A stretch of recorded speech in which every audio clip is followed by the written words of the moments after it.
Hello viewers, welcome to my kitchen. ఈరోజు మనం ఇంట్లోనే గరం మసాలా పొడిని ఎలా తయారు చేసుకోవాలో చూద్దామండి. ఈ మసాలా పొడి veg curries, non veg curries దేనిలోకి వేసుకున్న కూర టేస్ట్ చాలా బాగుంటుందండి.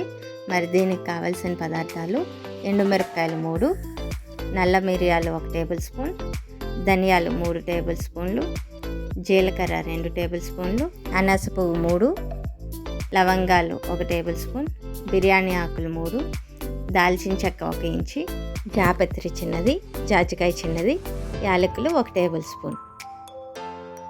ఇప్పుడు మనం స్టవ్ ఆన్ చేసుకొని ప్యాన్ పెట్టుకోవాలండి.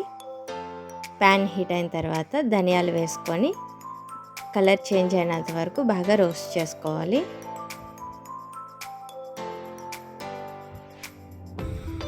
ధనియాలు రోస్ట్ అయినప్పుడు మంచి అరోమేటిక్ స్మెల్ వస్తుందండి. చూసారు కదండి, కలర్ చేంజ్ అయిపోయింది. ఇప్పుడు దీన్ని ప్లేట్లో తీసుకొని చల్లారి పెట్టుకోవాలి. అదే ప్యాన్లో జీలకర్ర వేసుకొని కలర్ చేంజ్ అయినంత వరకు బాగా రోస్ట్ చేసుకోవాలి.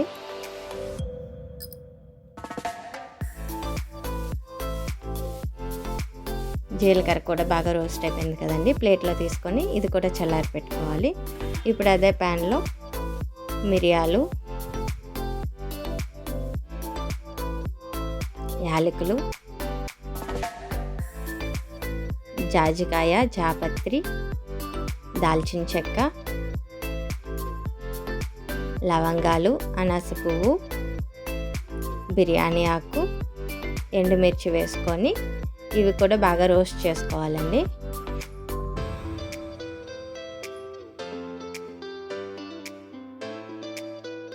ఇవన్నీ లో ఫ్లేమ్లోనే రోస్ట్ చేసుకోవాలండి.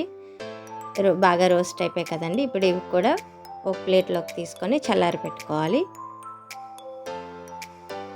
ఇప్పుడు ఇవన్నీ ఒకసారి బాగా కలిపి ఒక మిక్సీ జార్ తీసుకొని అందులో ఈ స్పైసెస్ అన్నీ వేసుకోవాలండి. ఇప్పుడు ఈ స్పైసెస్ అన్నిటిని పౌడర్లా గ్రైండ్ చేసుకోవాలండి. చూసారు కదండి, పౌడర్లా గ్రైండ్ అయిపోయింది. అంతేనండి, గరం మసాలా పొడి రెడీ అయిపోయింది. దీన్ని మనం ఎయిర్ టైట్ కంటైనర్ గ్లాస్ జార్లో స్టోర్ చేసుకోవాలండి. ఈ మసాలా పొడి 6 నెలల పాటు నిల్వ ఉంటుందండి. మీకు కూడా ఈ వీడియో నచ్చినట్లయితే లైక్ చేసి మీ ఫ్రెండ్స్కి షేర్ చేయండి. మరిన్ని రెసిపీస్ కోసం మన ఛానల్ని సబ్స్క్రైబ్ చేసుకోండి. Please do like, share and subscribe to my kitchen. Thank you for watching.